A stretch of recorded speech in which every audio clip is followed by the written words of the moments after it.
गण गणपते नमः। आज अपने सुनेंगे वाल्मीकि रामायण अयोध्या कांड का आकेगा सर्ग।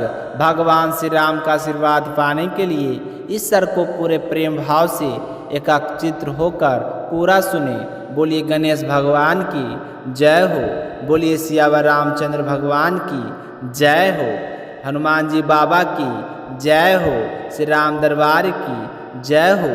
जब राजा दशरथ को होश आता है तो वह कहते हैं कि कैकेयी जैसे बालक एकांत में खेलता खेलता काले सांप को पकड़ लेता है, उसी प्रकार मैंने एकांत में तेरे साथ कीड़ा करते हुए तेरा आलिंगन किया है, परंतु उस समय कभी भी मुझे यह महसूस नहीं हुआ कि तू ही एक दिन मेरी मृत्यु का कारण बनेगी।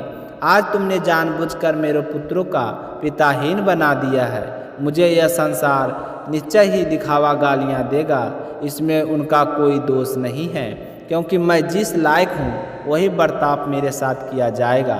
लोग कहेंगे कि राजा दशरथ बड़ा ही मूर्ख है, वृद्ध हो चला है, फिर भी उसमें कोई भी समझ नहीं है। एक पत्नी के बस में होकर अपने पुत्र को देश से निकाल दिया, अपनी पत्नी को संतुष्ट करने के लिए अपने प्यार पुत्र को वनवास में भेज रहा है। यही सब करना था तो आज तक राम को वेदों का अध्ययन क्यों करवाया। श्री राम ने अपने पिता पर भरोसा करके बहुत बड़ी गलती कर दी। अपने पिता के कहे नक्शे कदम पर चला, वेदों का अध्ययन किया, ब्रह्मचार्य व्रत का पालन किया और गुरुजनों की सेवा की। पिता धर्म का पालन करता हुआ कितना दुबला पतला हो गया था, और आज जब सुख भोगने का समय आया तो राजा दशरथ अपने वादे से पलट गए और इसे वनवास में भेज रहे हैं। हो सकता है कि राजा दशरथ के मन में पहले से ही यह कुविचार थे, सिर्फ अपने पुत्र की सेवा करवाने के लिए यह एक नाटक रचा था, क्योंकि वह हमेशा से ही कैकेयी को ज़्यादा सहने करते थे।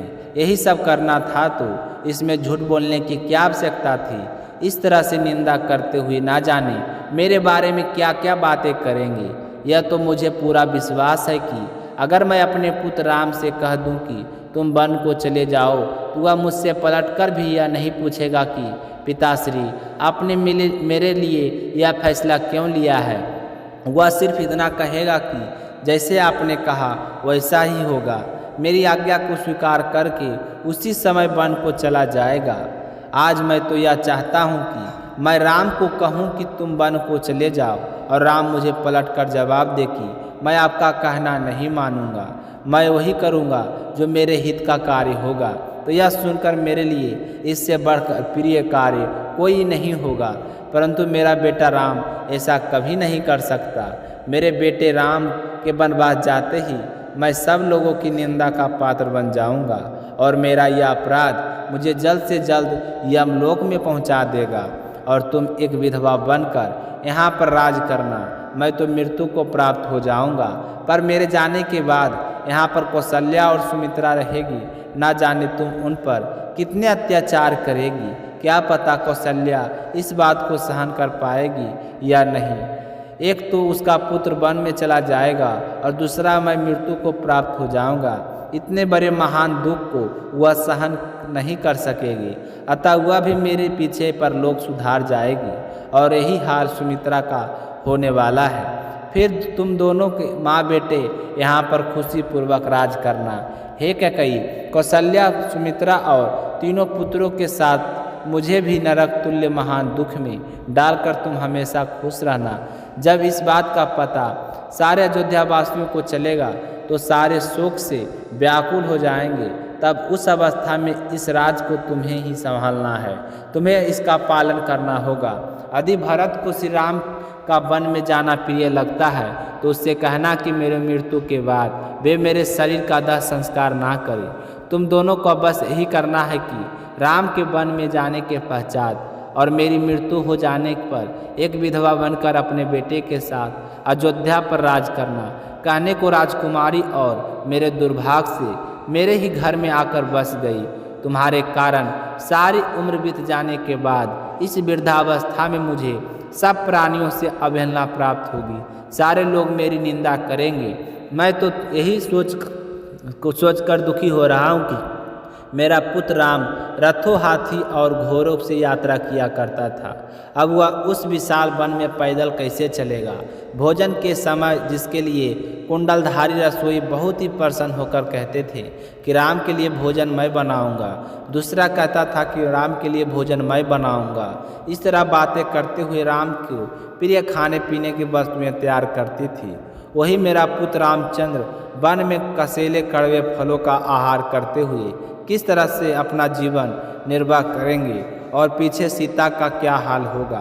राजा जनक मुझे क्या कहेंगे अगर उन्होंने पूछ लिया कि मेरे बेटे ने आपका क्या बिगाड़ा, तो मैं उनका क्या जवाब दूंगा। मेरा बेटा श्री राम जो सदा बहुमूल्य वस्त्र पहना करता था, बचपन से ही हर पल सुख में बीता, वहीं श्री राम वन में गेहूँ वस्त्र पहनकर कैसे रह सकेगा। श्री राम का वन में जाना और भरत का अभिषेक ऐसा कठोर वाक्य तूने किस प्रेरणा से अपने मुंह से निकाला। हे कैकेयी, मैं तुमसे बार बार पूछ रहा हूँ, तुम मुझे बता नहीं रही हो कि स्त्रियों का अधिकार है, क्योंकि वो तो स्वार्थ परायण होती है, परंतु मैं सारी स्त्रियों के लिए ऐसा नहीं कह सकता। इस निंदा के लिए सिर्फ तुम हो। अनर्थ में अर्थ देखने वाली कैकेयी, तुम मुझे दुख देने के लिए इस घर में आई थी। मेरे कारण तुझे ऐसा कौन सा दुख प्राप्त हुआ जो जिसका बदला इस तरह से ले रही हो। सबका हित करने वाले श्री राम को किस जन्म का बदला ले रही हो। श्री राम को संकट के समुद्र में डूबा हुआ देखकर सारे पिता अपने पुत्रों को त्याग देंगे, अनुरागिनी स्त्रियां अपने पतियों को त्याग देगी। इस प्रकार यह सारा जगत कुपित विपरीत व्यवहार करने वाला हो जाएगा। हे कैकेयी, इसमें सबका अनर्थ होने वाला है, इसमें तुम्हारा भी कुछ हित नहीं होगा। तुम इस तरह से कुविचार अपने मन से त्याग दो, तुम्हारा एक फैसला सब कुछ ठीक कर सकता है। अतः एक कैकेयी, मैं तुमसे हाथ जोड़कर एक बार फिर भीख मांगता हूँ कि मेरे पुत्र को वनवास मत दो। मैं तुम्हारे पहले वचन को स्वीकार करता हूँ। तुम्हारे कहे अनुसार भरत का ही राज अभिषेक होगा और वही यहाँ पर राज करेंगे। हमारी तरफ से तुम्हें कभी कोई कष्ट नहीं होगा। यह कहते हुए राजा दशरथ फिर से मूर्छित हो जाते हैं। इसके साथ ही आज का सर्ग समाप्त हुआ। अगले सर्ग में आपने सुनेंगे कि कैकेयी ने राजा दशरथ से क्या कहा। प्रेम से बोलिए सियावर रामचंद्र भगवान की जय हो। तो इसी के साथ एक कहानी और सुनेंगे, क्योंकि कभी भी सर्ग या कथा या कहानी सुनने के बाद में एक कहानी को अवश्य सुननी चाहिए। तो हम आप सुनेंगे हम प्रिय प्रथम पूजनीय श्री गणेश जी भगवान की कहानी। बोलिए गणेश गजानंद की जय हो। एक समय की बात है, बूढ़ी माई के घर के पास एक सेठ जी का मकान बन रहा था। तब बूढ़ी माई मकान बनाने वाले मिस्त्री के पास जाकर बोली कि बेटा, मुझे पत्थर की मूर्ति बना दे। मैं गणेश जी की पूजा करती हूँ, मिट्टी का गणेश जी बनाती हूँ, पानी लगते ही वह तो गल जाता है। तो मैं तो बूढ़ी हो चली हूँ, मुझसे रोजाना गणेश जी की नहीं बनाया जाता है, इसलिए बेटा तू मेरे लिए एक पत्थर का गणेश जी बना दे। गणेश भगवान तेरी सारी मनोकामनाएं पूर्ण करेंगे। तो बूढ़ी माई की बात सुनकर मिस्त्री बोला कि हम तुम्हारे लिए मूर्ति गढ़ेंगे, उतनी देर में तो हम अपनी दीवार बना लेंगे। हमारे पास इतना समय नहीं है कि सेठ जी का काम बीच में छोड़कर हम तुम्हारे लिए मूर्ति बनाएं। तो यह सुनते ही बूढ़ी माई को बड़ा ही दुख हुआ और वह मन ही मन कहने लगी कि भगवान करे तुम्हारी यह दीवार कभी ना बने। यह कहकर बूढ़ी अम्मा अपने घर चली गई और मिस्त्री और मजदूर दीवार बनाने में लग गई। अब दीवार जैसे ही बनाई तो वह टेढ़ी हो जाए तो दीवार को तोड़े, फिर से बनाए, फिर सीधी दीवार ना बने। इस तरह पूरा दिन एक ही दीवार को तोड़ते बनाते हुए शाम बीत गया।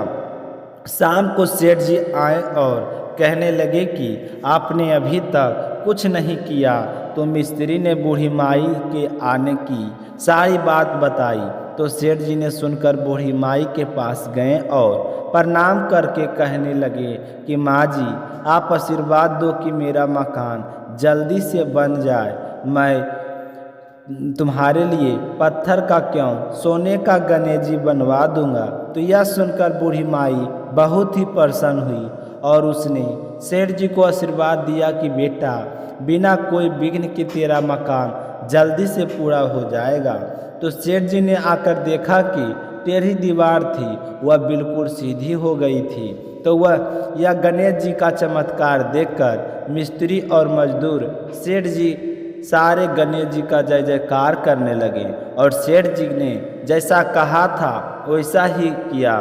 सोने का गणेश जी बनवाकर बूढ़ी माई को लाकर दे दिया। तो यह देखकर बूढ़ी अम्मा बहुत ही प्रसन्न हुई और सेठ जी के ढेरों दुआएं देने लगी। उसी दिन से सेठ जी भी गणेश जी की का पक्का भक्त बन गया और रोजाना सबसे पहले उठकर स्नान करता, फिर गणेश जी की पूजा करके अन्य कोई काम किया करता था। तो गणेश जी की आशीर्वाद से सेठ जी दिन चुगनी रात चौगुनी तरक्की करने लगे। बोलिए गणेश जी भगवान की जय हो।